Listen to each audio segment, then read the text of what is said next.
Hi hello ನಮಸ್ಕಾರ, welcome back to the channel muzzle on motor. ನಾನು ನಿಮ್ಮ ಅಮಿತ್. ನೀವು ನನ್ನ ಚಾನಲ್ನ ಫಾಲೋ ಮಾಡ್ಕೊಂಡು ಬರ್ತಿದ್ರೆ ಇತ್ತೀಚೆಗೆ ರೀಸೆಂಟಾಗಿ ಒಂದು 6-7 ತಿಂಗಳು ಮುಂಚೆ I bought this beast. Of road, on road, highways, what ever it is, the beast. It's the beast actually. ಹಾಗಾಗಿ ಇವತ್ತೊಂದು ಕ್ವಿಕ್ಕಾಗಿ ಒಂದು ರಿವ್ಯೂ ಮಾಡೋಣ ಅಂತ. ಓನರ್ಶಿಪ್ ರಿವ್ಯೂ ಅಂದ್ಕೊಳ್ಳಿ ಅಥವಾ ಗಾಡಿದು ರಿವ್ಯೂ ಅಂದ್ಕೊಳ್ಳಿ, because it's mainly ownership review ಆಯಿತಾ. ಓನರ್ಶಿಪ್ದು ಗಾಡಿ ರಿವ್ಯೂ ಏನು ಮಾತಾಡ್ತಿದ್ದೀನಿ ನಾನು. Let's talk about the first thing, the ownership. ಈ ಬೈಕ್ನ ತೊಗೊಂಡು ಆಲ್ಮೋಸ್ಟ್ 6 months ಆಗಿದೆ. ನಾನು 6,000 ಕಿಲೋಮೀಟರ್ ಓಡಿಸಿದ್ದೀನಿ. April 17, 2025 ತೊಗೊಂಡಿದ್ದು. ಇವತ್ತು ಬಂದು October 29, 2025. April, May, June, July, August, September, October. 6 months ಆಗಿದೆ. 6,000 ಕಿಲೋಮೀಟರ್ಸ್ ಆಗಿದೆ. And here we are for the ownership review of this bike. ಮುಂಚೆನೇ ಮಾಡಬೇಕು ಅನ್ಕೋತಿದ್ದೆ, ಬಟ್ ನನಗೆ ಟೆಸ್ಟ್ ಮಾಡಬೇಕಿತ್ತು ಈ ಬೈಕ್ನ. ಆನ್ ರೋಡ್ ಆಗಲಿ, ಆಫ್ ರೋಡ್ ಆಗಲಿ, ಹೈವೇಸಲ್ಲಾಗಲಿ, ಸಿಟೀಸಲ್ಲಾಗಲಿ, ಸೊ ಡೈಲಿ ಕಮ್ಯೂಟಿಂಗ್ ಆಗಲಿ, ಇದೆಲ್ಲ ಟೆಸ್ಟ್ ಮಾಡಿಬಿಟ್ಟು ಒಂದು ಕನ್ಸಾಲಿಡೇಷನಲ್ಲಿ ಕೊಡ್ತಾ ಇರೋ ರಿವ್ಯೂ ಇದು. I hope this is useful for you guys. Let's talk about design first, ಆಯಿತಾ. ಡಿಸೈನ್ ಅಂತ ಬಂದಾಗ ನಮಗೆ ಮೇನಾಗಿ ಬೇಕಾಗೋದು ರೋಡ್ ಪ್ರೆಸೆನ್ಸ್. ಒಂದು ಬೈಕಲ್ಲಿ ನಾವು ನೋಡೋದು ಇವಾಗ ಎಷ್ಟೊಂದು ಜನ ನನ್ನ ತಲೆಯಲ್ಲಿ ಇರುತ್ತೆ, ಈ ಬೈಕ್ನ ತಗೊಂಡ್ರೆ ಜನ ತಿರುಗಿ ನೋಡಬೇಕು ಅಂಥದ್ದೊಂದು ಯಾವ್ದಾದ್ರು ಬೈಕ್ ತೊಗೋಬೇಕು ಅಂತ. So that's road presence of the bike. ಈ ಬೈಕ್ ಅಷ್ಟೊಂದು ರೋಡ್ ಪ್ರೆಸೆನ್ಸ್ ಇದೆಯಾ ಈ ಬೈಕ್ಗೆ ಅಂತ. ನಾನು ಆ್ಯಕ್ಚುಲಿ ಶಿಫ್ಟ್ ಆಗಿರೋದು GT ಮತ್ತು ಇಂಟರ್ಸೆಪ್ಟರಿಂದ ಅಲ್ವಾ. ಸೊ GT ಮತ್ತು ಇಂಟರ್ಸೆಪ್ಟರ್ ಕಂಪೇರ್ ಮಾಡಿದ್ರೆ ರೋಡ್ ಪ್ರೆಸೆನ್ಸ್ ಅಷ್ಟೊಂದಿಲ್ಲ ಈ ಬೈಕ್ಗೆ, ಡೈರೆಕ್ಟಾಗಿ ಹೇಳ್ತೀನಿ. GTಯಲ್ಲಿ ಹೆಂಗೆ ಜನ ತಿರುಗಿ ನೋಡ್ತಿದ್ರೋ ಆ ಥರ ಒಂದು ರೋಡ್ ಪ್ರೆಸೆನ್ಸ್ ಇಲ್ಲ. ರೋಡ್ ಪ್ರೆಸೆನ್ಸ್ ಇದೆ, ಯಾವುದಪ್ಪ ಇದು ದೊಡ್ಡ ಗಾಡಿ ಅಂತ ನೋಡ್ತಾರೆ. ಅದು ಬಿಟ್ಟರೆ GT ಥರ ತಿರುಗಿ ನೋಡೋದಾಗಲಿ, ಒಂದು ಅಡ್ಮೈರ್ ಮಾಡೋದಾಗಲಿ ಅಷ್ಟೊಂದು ಬರೀ ಎಂಥೂಸಿಯಾಸ್ಟ್ ಮಾಡ್ತಾರೆ. ಜನರಲ್ ಬೇಸಿಸ್ ಎಲ್ಲ ಜನ ಮಾಡಲ್ಲ. ಮುಂಚೆ GT ಮತ್ತು ಇಂಟರ್ಸೆಪ್ಟರ್ ಇತ್ತಲ್ಲ, ಎಲ್ಲರೂ ಒಂದು ಪಾರ್ಕಿಂಗ್ ಲಾಟಲ್ಲಿ ನಿಲ್ಲಿಸಿದ್ರೆ, ಎಲ್ಲೋ ಒಂದು ಕಡೆ ನಿಲ್ಲಿಸಿದ್ರೆ ತಿರುಗಿ ನೋಡಬೇಕು ಅನ್ಸೋದು, ಫೋಟೋ ತೆಗಿಬೇಕು ಅನ್ಸೋದು, ಯಾವುದೋ ಒಂದು ಲೈಟಿಂಗಲ್ಲಿ ಚೆನ್ನಾಗಿ ಕಾಣಿಸ್ತಿದೆ ಅನ್ಸೋದು, ಯಾವ ಲೈಟಿಂಗಲ್ಲಿ ಇದ್ರೂ ಚೆನ್ನಾಗಿ ಕಾಣಿಸ್ತದೆ ಅನ್ಸೋದು. ಬಟ್ ಇದಕ್ಕೆ ಆ ಥರ ಒಂದು ಆ ಫೀಲಿಂಗ್ ಬರಲ್ಲ. ಬಿಕಾಸ್ ಎಸ್ಥೆಟಿಕ್ಕಾಗಿ ವಿ ಹ್ಯಾವ್ ಟು ಅಗ್ರಿ, ಅದ್ರ ಲೆವೆಲೇ ಬೇರೆ GTದು. ಸೊ ಆ ರೇಂಜಿಗೆ ಎಸ್ಥೆಟಿಕ್ ಅನ್ಸಲ್ಲ ಇದು. ಆ್ಯಕ್ಚುಲಿ ಸೈಡ್ ವ್ಯೂ ಏನೋ ಓಕೆ, ಇಟ್ಸ್ ನೀವೇ ನೋಡ್ಬೋದು, it's quite good. But front view ಮಾತ್ರ ಏನಿದೆಯಲ್ಲ, love with the front view of this machine man.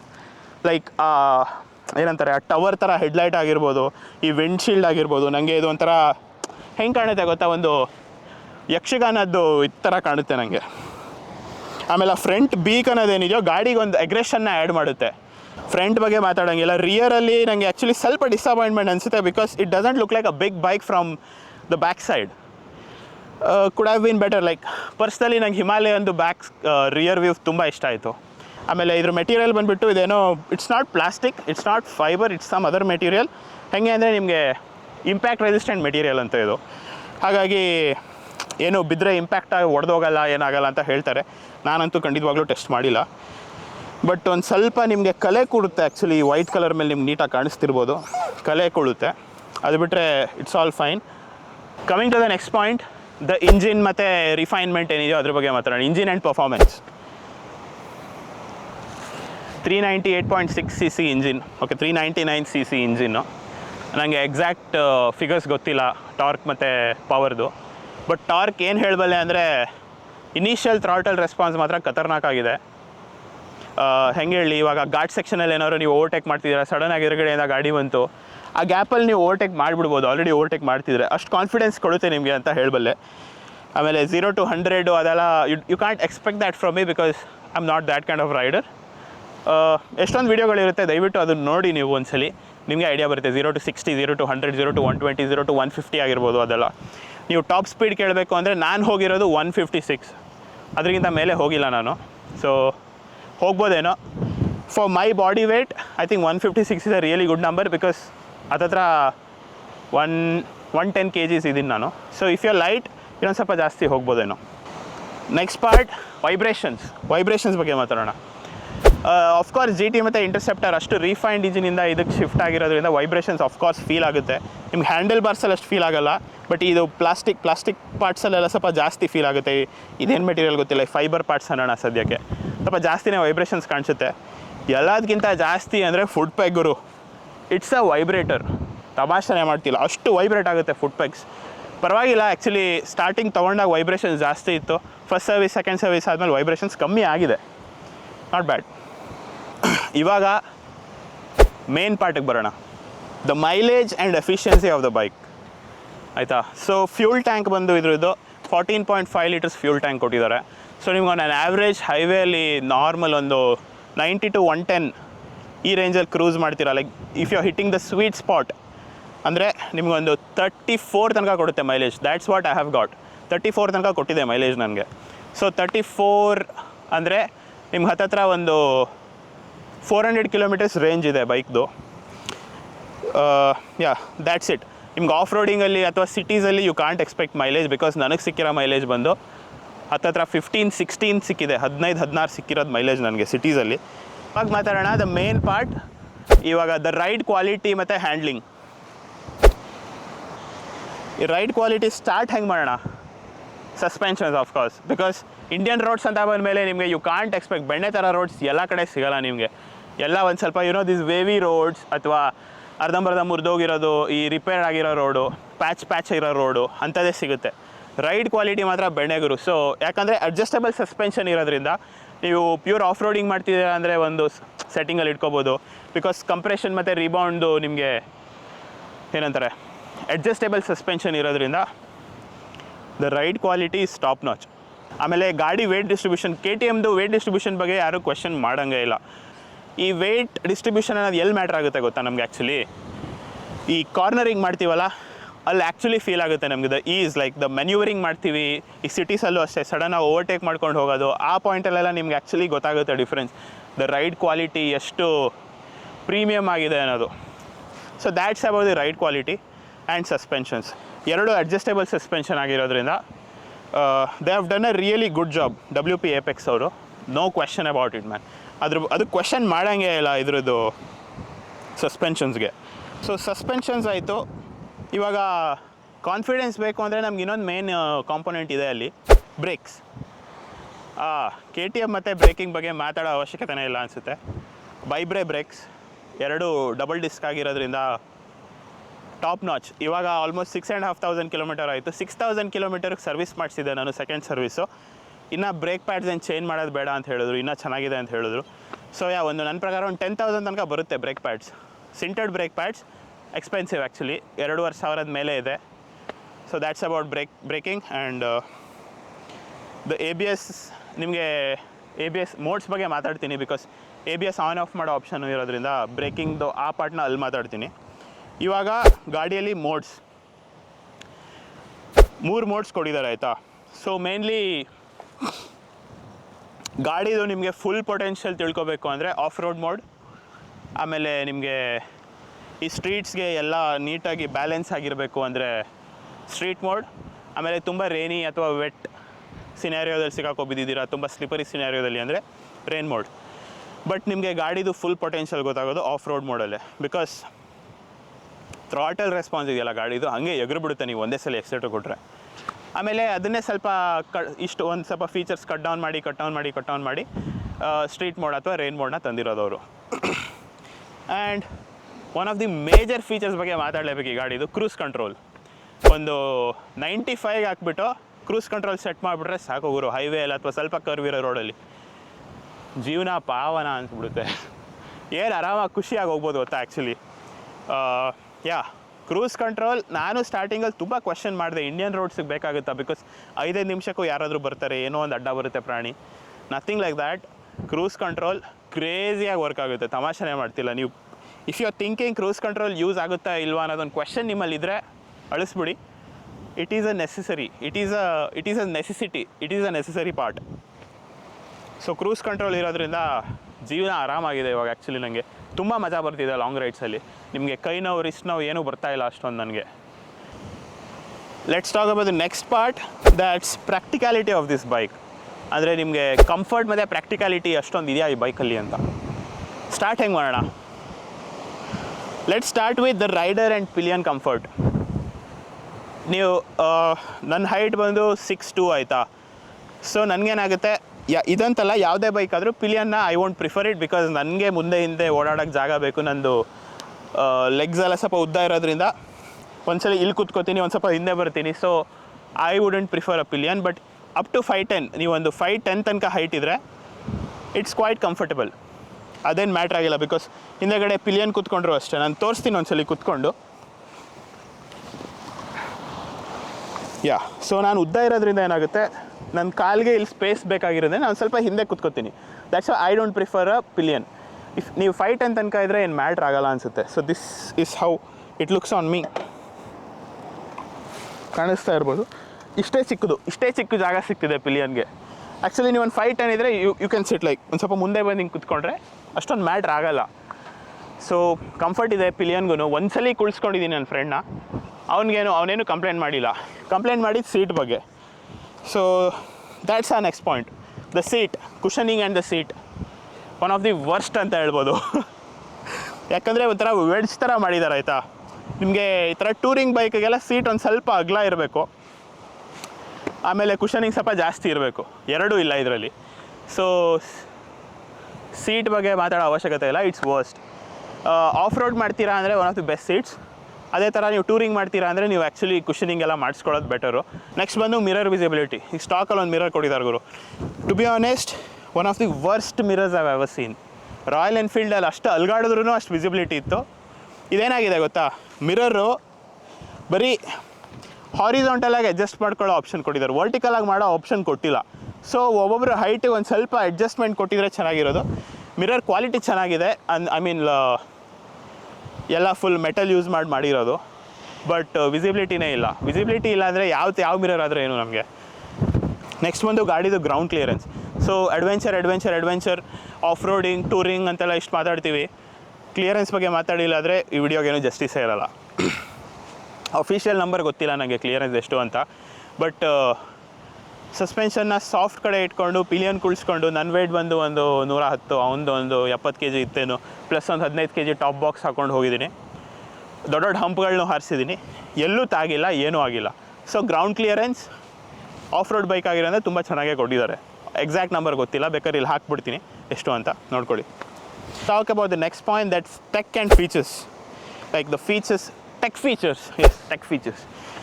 ಇದರಲ್ಲಿ ನಾವು ಇನ್ಸ್ಟ್ರೂಮೆಂಟ್ ಕ್ಲಸ್ಟರ್ ಮತ್ತು ಲೈಟ್ಸ್ ಬಗ್ಗೆ ಮಾತಾಡೋಣ. ಮೇನ್ಲಿ ಎಲ್ಲ LED ಲೈಟ್ಸ್, ಇಂಡಿಕೇಟರ್ಸ್ ಎಲ್ಲ LED ಸೆಟಪ್ಪೇ. ನಂಗೆ ಮುಂದೆಗಡೆದಂತೂ ನೆಕ್ಸ್ಟ್ ಲೆವೆಲ್ ಇಷ್ಟ. Okay, let's talk about display ನಾವು. LCD TFT ಡಿಸ್ಪ್ಲೇ ಆಗಿರೋದ್ರಿಂದ ನಿಮಗೆ ಎಲ್ಲ ಡಿಜಿಟಲ್ ಆಗೇ ಇದೆ. RPM ಮೀಟ್ರ್ ಆಗಿರ್ಬೋದು, ಅಥವಾ ಸ್ಪೀಡೋಮೀಟ್ರ್ ಆಗಿರ್ಬೋದು, ಓಡೋಮೀಟ್ರ್ ಆಗಿರ್ಬೋದು. ಆಫ್ಕೋರ್ಸ್ ತುಂಬ ಈಸಿಯಾಗಿ ಹ್ಯಾಂಡಲ್ ಮಾಡ್ಬೋದು ಇವ್ರು ಕೊಟ್ಟಿರೋ ಬಟನ್ ಕ್ಲಸ್ಟರಿಂದ. ಅದು ಮಾತ್ರ ಹೇಳಬಲ್ಲೆ ನಾನು. ಇದರಲ್ಲಿ ನಿಮಗೆ ನೇವಿಗೇಷನು ತೋರಿಸುತ್ತೆ. ಲೈಕ್ KTM ಕನೆಕ್ಟ್ ಅಂತ ಒಂದು ಆ್ಯಪ್ ಇದೆ. ಆ ಆ್ಯಪ್ನ ಲಾಗಿನ್ ಮಾಡಿಕೊಂಡ್ರೆ, ಆ ಆ್ಯಪಲ್ಲಿ ನೀವು ಕನೆಕ್ಟ್ ಮಾಡಿಕೊಂಡ್ರೆ ನಿಮಗೆ ಎಲ್ಲ ಏನಂತಾರೆ ದ ನೇವಿಗೇಷನ್ ಅನ್ನೋದೇನಿದೆಯೋ ಇಲ್ಲೇ ತೋರ್ಸೋಕ್ಕೆ ಸ್ಟಾರ್ಟ್ ಆಗುತ್ತೆ ನಿಮಗೆ. ಸೊ ಅದು ನಾನು ಸಜೆಸ್ಟ್ ಮಾಡಲ್ಲ ನಿಮಗೆ, ಬಿಕಾಸ್ ಗೂಗಲ್ ಮ್ಯಾಪ್ ಅಷ್ಟು ಎಫಿಷಿಯೆಂಟ್ ಇಲ್ಲ ಅದು. ಅದಕ್ಕೆ ಏನಾಗುತ್ತೆ, ಎಷ್ಟೊಂದು ರಾಂಗ್ ರೂಟ್ಸ್ ಹೇಳಿರೋದು ಇದೆ ನನಗೆ, ಅಥವಾ ಅದು ಮಧ್ಯ ಲೈಕ್ ಟ್ರಾಫಿಕಲ್ಲಿ ಸಿಕ್ಕಾಕೋಬಿದ್ದೀನಿ ಗುರು. ನನಗೆ ನೀಟಾಗಿ ಒಂದು ಡೈರೆಕ್ಷನ್ನೇ ಹೇಳ್ತಿಲ್ಲ ಹೆಂಗೆ ಹೋಗಬೇಕು ಅಂತ. ಮತ್ತೆ ಸೈಡ್ಗೆ ಹಾಕ್ಕೊಂಡು ಮತ್ತೆ ಗೂಗಲ್ ಮ್ಯಾಪ್ ಆನ್ ಮಾಡ್ಕೊಂಡು ಹೋಗಿರೋ ಸಿಚುವೇಷನ್ನು ಇದೆ. It's not reliable. It's by psychic ಅನಿಸುತ್ತೆ. So that's about the TFT displays. Tech ಅಂತ ಬಂದಾಗ ಟ್ರ್ಯಾಕ್ಷನ್ ಕಂಟ್ರೋಲ್ ಆಗಲಿ, ಕ್ವಿಕ್ ಶಿಫ್ಟರ್ ಆಗಲಿ, ಇದ್ರ ಬಗ್ಗೆ ಎಲ್ಲ ಮಾತಾಡಲಿಲ್ಲ ಆದರೆ ವೇಸ್ಟು. ABS ಮೋಡ್ನ ಆನ್ ಆಫ್ ಮಾಡ್ಕೋಬೋದು. ಅದು ಬಿಟ್ಟರೆ ನಿಮಗೆ ಟ್ರ್ಯಾಕ್ಷನ್ ಕಂಟ್ರೋಲ್ನ ಆನ್ ಆಫ್ ಮಾಡ್ಕೋಬೋದು. ಕ್ವಿಕ್ ಶಿಫ್ಟರ್ ಇದೆ, ಅದನ್ನು ಆನ್ ಆಫ್ ಮಾಡ್ಕೋಬೋದು. ಆಮೇಲೆ ನಿಮಗೆ ಡಿಸ್ಪ್ಲೇದಲ್ಲಿ ಇನ್ನೊಂದು ಮೋಡ್ ಸಿಗುತ್ತೆ ನಿಮಗೆ, ಮಿನಿಮಲ್ ಮೋಡ್ ಅಂತ. ಅದರಲ್ಲಿ ನಿಮಗೆ ಎಷ್ಟು ಬೇಕೋ ಅಷ್ಟೇ ಇನ್ಫಾರ್ಮೇಷನ್ ಕಾಣಿಸುತ್ತೆ, ಅದನ್ನು ಅಡ್ಜಸ್ಟ್ ಮಾಡ್ಕೋಬೋದು. ಅದು ಬಿಟ್ಟರೆ ನಿಮಗೆ ನೇವಿಗೇಷನ್ ಇದೇನಿದೆಯೋ ಈ ಸಿಸ್ಟಮ್ದು ತುಂಬ ಈಸಿಯಾಗಿ ಅವ್ರು ಕೊಟ್ಟಿರೋ ಬಟನ್ಗಳಿಂದನೇ ಹ್ಯಾಂಡಲ್ ಮಾಡ್ಕೋಬೋದು. ಇಷ್ಟು ಹೇಳ್ತಾ ನಾವು ನೆಕ್ಸ್ಟ್ ಪಾಯಿಂಟ್ ಹೋಗೋಣ. That is the maintenance and service. ಇವಾಗ ಆಲ್ರೆಡಿ ಗಾಡಿದು ಓಡೋದಲ್ಲಿ ಎಕ್ಸಾಕ್ಟ್ ನಂಬರ್ಸ್ ಹೇಳ್ತೀನಿ ರೀ. 6.5K ಕಿಲೋಮೀಟರ್ಸ್ ರನ್ ಆಗಿದೆ. 6500 ಕಿಲೋಮೀಟರ್ಸ್, 6500 ಕಿಲೋಮೀಟರ್ ರನ್ ಆಗಿದೆ ಗಾಡಿ. ಆಲ್ರೆಡಿ 2 ಸರ್ವಿಸ್ ಮುಗಿದಿದೆ. ಫಸ್ಟ್ ಸರ್ವಿಸ್ ಬಂದು ನಿಮಗೆ 1000 ಕಿಲೋಮೀಟ್ರಿಗೆ ಮಾಡಿಸ್ಬೇಕು, free service. First 3 service free ಆಯಿತಾ, ಅದು ಹೇಳೋದೇ ಮರ್ತೋಯ್ತು. So first service, second service ಮುಗಿದಿದೆ. ಎರಡರದ್ದು ಬಿಲ್ ಅರೌಂಡ್ 2000ದಿಂದ 2100 ರೂಪಾಯಿ ಒಳಗೆ ಬಂದಿದೆ. ಲೈಕ್ ಆಯಿಲ್ ಚೇಂಜ್ ಎಲ್ಲ ಇರುತ್ತೆ. ಮೇ ಬಿ ನೆಕ್ಸ್ಟ್ ಸರ್ವಿಸಲ್ಲಿ ಬರೀ ಟಾಪಪ್ ಇರುತ್ತೆ ಅನಿಸುತ್ತೆ. ಸೊ ಸದ್ಯಕ್ಕೇನು ಮೇನ್ ಇಶ್ಯೂಸ್ ಬಂದಿಲ್ಲ ನಿಮಗೆ. KTM ಅಂದರೆ ಸರ್ವಿಸ್ ಕಾಸ್ಟ್ಲಿ ಅಂತ ಹೇಳ್ತಾರೆ. ಸರ್ವಿಸ್ ಆ್ಯಕ್ಚುಲಿ ಕಾಸ್ಟ್ಲಿ ಅಲ್ಲ ಗುರು. ನಿಮಗೆ ಏನಾದ್ರು ಪಾರ್ಟ್ಸ್ ಹೋಗಿದರೆ, ಫಾರ್ ಎಕ್ಸಾಂಪಲ್ ಬ್ರೇಕ್ ಪ್ಯಾಡ್ಸ್ ಹೋಗಿದರೆ, ಈಗ ಒಂದು ವೇಳೆ ಬ್ರೇಕ್ ಪ್ಯಾಡ್ಸ್ ಹೋಗಿದ್ರೆ 2,500-3 ಸಾವಿರ ಕಿತ್ಕೊಂಡು ಹೋಗಿರೋದು ನಂದು. ಸೊ ಆ ಥರ ಪಾರ್ಟ್ಸ್ ಹೋಗಿದ್ರೆ ಆ್ಯಕ್ಚುಲಿ ಸ್ವಲ್ಪ ಕಾಸ್ಟ್ಲಿ ಆಗುತ್ತೆ. But I think Royal Enfield ಮತ್ತು KTM ಇವಾಗ ನೆಕ್ ಟು ನೆಕ್ ಇದೆ ಮೇಂಟೈನ್ ಮಾಡೋದು. Yeah, so that's about the maintenance. First service ಬಂದು 1000 ಕಿಲೋಮೀಟರ್ಗೆ, ಸೆಕೆಂಡ್ ಸರ್ವಿಸ್ ಬಂದು ಐದರ್ 6 months ಆರ್ 7,500 ಕಿಲೋಮೀಟರ್ಸ್ಗೆ. ನಂದು ಆ್ಯಕ್ಚುಲಿ 6 months ಆಗೋಗಿತ್ತಲ್ವ, ಅದಕ್ಕೆ 6,000 ಕಿಲೋಮೀಟರ್ಸ್ಗೆ ಸರ್ವಿಸ್ ಮಾಡಿಸ್ಬಿಟ್ಟೆ. ನೆಕ್ಸ್ಟ್ ಸರ್ವಿಸ್ ಬಂದು 15,000 ಕಿಲೋಮೀಟರ್ಸ್ ಆರ್ 250 days ಅಂತ ಹೇಳಿದ್ದಾರೆ.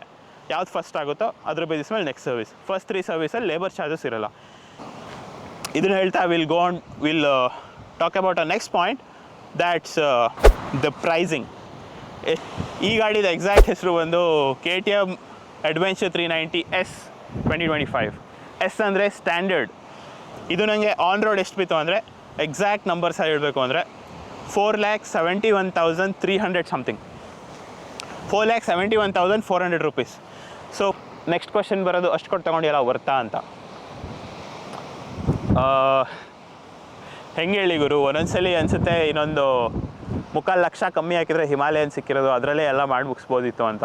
ಬಟ್ ಆಮೇಲೆ ನೋಡಿದ್ರೆ ಇದು ಡಿಸ್ಪ್ಲೇ ಆಗಿರ್ಬೋದು, ಅಡ್ಜಸ್ಟೇಬಲ್ ಸಸ್ಪೆನ್ಷನ್ ಆಗಿರ್ಬೋದು, ರೈಡ್ ಕ್ವಾಲಿಟಿ ಮೇನ್ಲಿ KTMದು ಇದು ಬೇಡ ಅಂದರೆ ಎಕ್ಸ್ ಅಂತ ಬರುತ್ತೆ ಇವಾಗ, ಅದೇನೋ ಹೆಸರು ಚೇಂಜ್ ಆಗಿದೆ ಅನಿಸುತ್ತೆ ಮೋಸ್ಟ್ಲಿ. ಅದಕ್ಕೆ one of the main difference ಅಂತ ಹೇಳಿದ್ರೆ, ಇದರಲ್ಲಿ ರೈಡಿಂಗ್ ಮೋಡ್ ಸಿಗುತ್ತೆ, ಅದರಲ್ಲಿ ರೈಡಿಂಗ್ ಮೋಡ್ಸ್ ಇಲ್ಲ. ಅದರಲ್ಲಿ ಇವಾಗ ಕ್ರೂಸ್ ಕಂಟ್ರೋಲ್ ಆ್ಯಡ್ ಮಾಡಿದ್ದಾರೆ. ಹತ್ತತ್ರ ನಿಮಗೆ 80,000 ಕಮ್ಮಿ ಬೀಳುತ್ತಾಯ್ತಾ ಅದು. ಇದು 4 ಇದು ಅಂದರೆ ಅದು ಹತ್ತತ್ರ ನಿಮ್ಗೊಂದು 3,700 ಅಷ್ಟಲ್ಲಿ ಮುಗ್ದೋಗುತ್ತೆ. 3,700 ಅಥವಾ ಎಲ್ಲ ಆ್ಯಸಸರೀಸ್ ಸೇರಿಸಿ ಓಕೆ 3,800, 3,900 ಅಷ್ಟಲ್ಲಿ ಮುಗ್ದೋಗುತ್ತೆ ಎಕ್ಸ್ ವೇರಿಯಂಟು. ಇದು ಒಂದು S variant.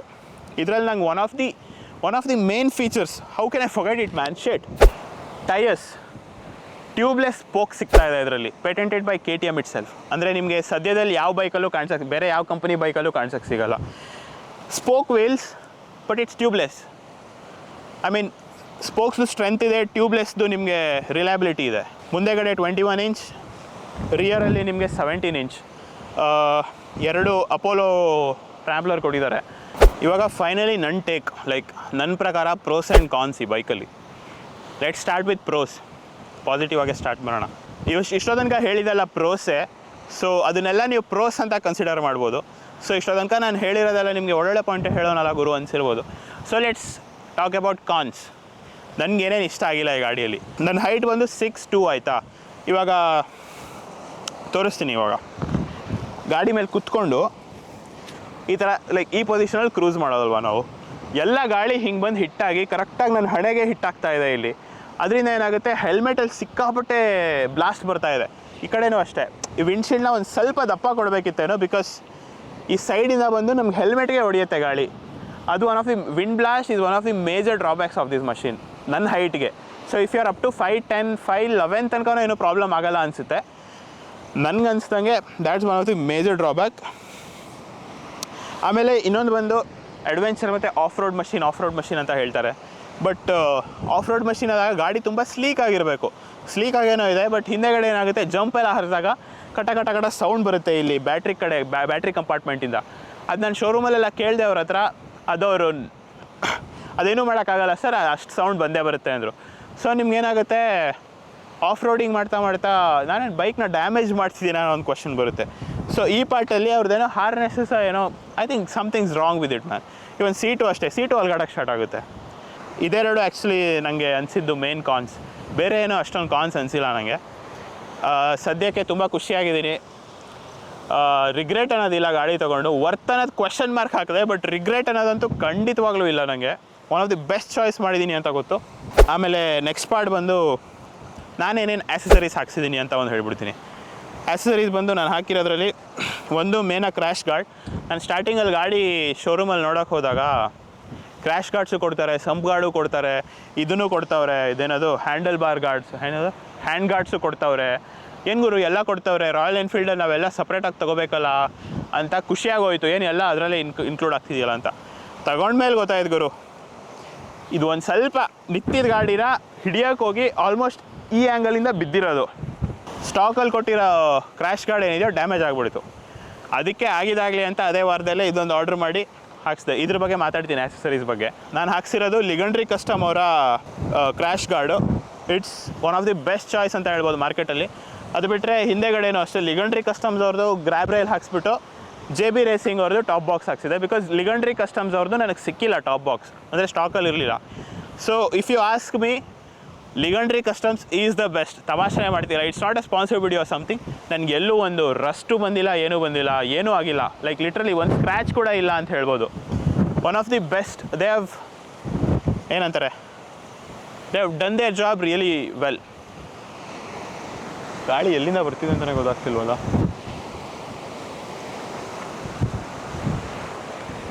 Okay, so crash guard 10 on 10, grab rails 10 on 10. But JB ರೇಸಿಂಗ್ದು ಟಾಪ್ ಬಾಕ್ಸ್ ಹಾಕ್ಸಿದ್ದೀನಿ, ಅದೆಲ್ಲ ತುಕ್ಕಿಡ್ದು ಹೋಗ್ತಾ ಇದೆ ಅದ್ರ parts. Please don't go with that company man. ನಂದು personal suggestion, go with Legendary. ಎಲ್ಲ ನಾನು ಏನೇನು ಮಾತಾಡ್ತಿದ್ದೀನೋ ಎಲ್ಲದ್ರದ್ದು ಡಿಸ್ಕ್ರಿಪ್ಷನಲ್ಲಿ ನಾನು ಲಿಂಕ್ ಹಾಕ್ತೀನಿ. ನಾನು ಯೂಸ್ ಮಾಡೋ ಕ್ಯಾಮ್ರಾ, ಮೈಕ್ ಎಲ್ಲದ್ರದ್ದು ಡಿಸ್ಕ್ರಿಪ್ಷನಲ್ಲಿ ನಿಮಗೆ ಲಿಂಕ್ ಸಿಗುತ್ತೆ. ಒಂದ್ಸರಿ ಚೆಕ್ ಮಾಡ್ಕೊಬಿಡಿ ಬೇಕನ್ನಿಸ್ದವರು. So that's about it. ದಯವಿಟ್ಟು ನಾನು ಈ ವಿಡಿಯೋದಲ್ಲಿ ಏನಾದ್ರು ಮಿಸ್ ಮಾಡಿದರೆ ಕಮೆಂಟಲ್ಲಿ ಕೇಳಿ ಕ್ವೆಶನ್ಸ್ನ. ಐ ವಿಲ್ ಬಿ ಓಪನ್, ನೀಟಾಗಿ ಆನ್ಸರ್ ಮಾಡ್ತೀನಿ ಎಲ್ಲದಕ್ಕೂ. ಆ್ಯಂಡ್ ನನ್ನ ಕಂಟೆಂಟ್ ಇಷ್ಟ ಆದರೆ, ನಿಮ್ಗೆ ಅನಿಸಿದ್ರೆ ನಾನು ಯೂಟ್ಯೂಬ್ನ ಮಾಡಬೇಕು ಅಂತ, ದಯವಿಟ್ಟು ಲೈಕ್, ಶೇರ್, ಸಬ್ಸ್ಕ್ರೈಬ್ ಮಾಡಿ. ಬಿಕಾಸ್ ನಿಮ್ಮ ಸಪೋರ್ಟ್ ಇಲ್ಲದೆ ಮುಂದೆ ಹೋಗೋಕ್ಕಾಗಲ್ಲ. At this point I am actually thinking ಯೂಟ್ಯೂಬ್ನ ಕರಿಯರಾಗಿ ತೊಗೋಬೇಕು ಅಂತ. ಸೊ ಯಾ, ಅದು it's upon you guys. If you think I am good at this, please do support. ಇಷ್ಟು ಹೇಳ್ತಾ ಈ ವಿಡಿಯೋನ ಮುಗಿಸ್ತಾ ಇದ್ದೀನಿ. ಏನೇ ಒಂದು ಪಾಯಿಂಟ್ನ ಮಿಸ್ ಮಾಡಿದರೆ ಕಮೆಂಟ್ ಸೆಕ್ಷನಲ್ಲಿ ಕೇಳಿ ಓಪನ್ ಆಗಿ, ಏನಿಲ್ಲ. ಸೊ ನನಗೆ ಅನಿಸಿರೋದು ನಾನೆಲ್ಲ ಹೇಳಿದ್ದೀನಿ ಅಂತ ಅಂದ್ಕೊಂಡಿದ್ದೀನಿ ಬೈಕ್ ಬಗ್ಗೆ. ಇಲ್ಲಿ ತನಕ ವಿಡಿಯೋ ನೋಡಿದರೆ ತುಂಬ ಥ್ಯಾಂಕ್ಸ್. ಇದೇ ಥರ ಸಪೋರ್ಟ್ ಮಾಡಿ. ಪ್ಲೀಸ್ ಲೈಕ್, ಶೇರ್, ಸಬ್ಸ್ಕ್ರೈಬ್ ಮಾಡಿ. ಬಿಕಾಸ್ ನಾನು ಹೇಳ್ದಂಗೆ ಯೂಟ್ಯೂಬ್ನ ನಾನು ತುಂಬ ಸೀರಿಯಸ್ ಆಗಿ ಮಾಡಬೇಕು ಅಂತ ಅಂದ್ಕೊಂಡಿದ್ದೀನಿ. ನೆಕ್ಸ್ಟ್ ವಿಡಿಯೋದಲ್ಲಿ ಸಿಗೋಣ. ಅಲ್ಲಿ ತನಕ ಬಾಯ್.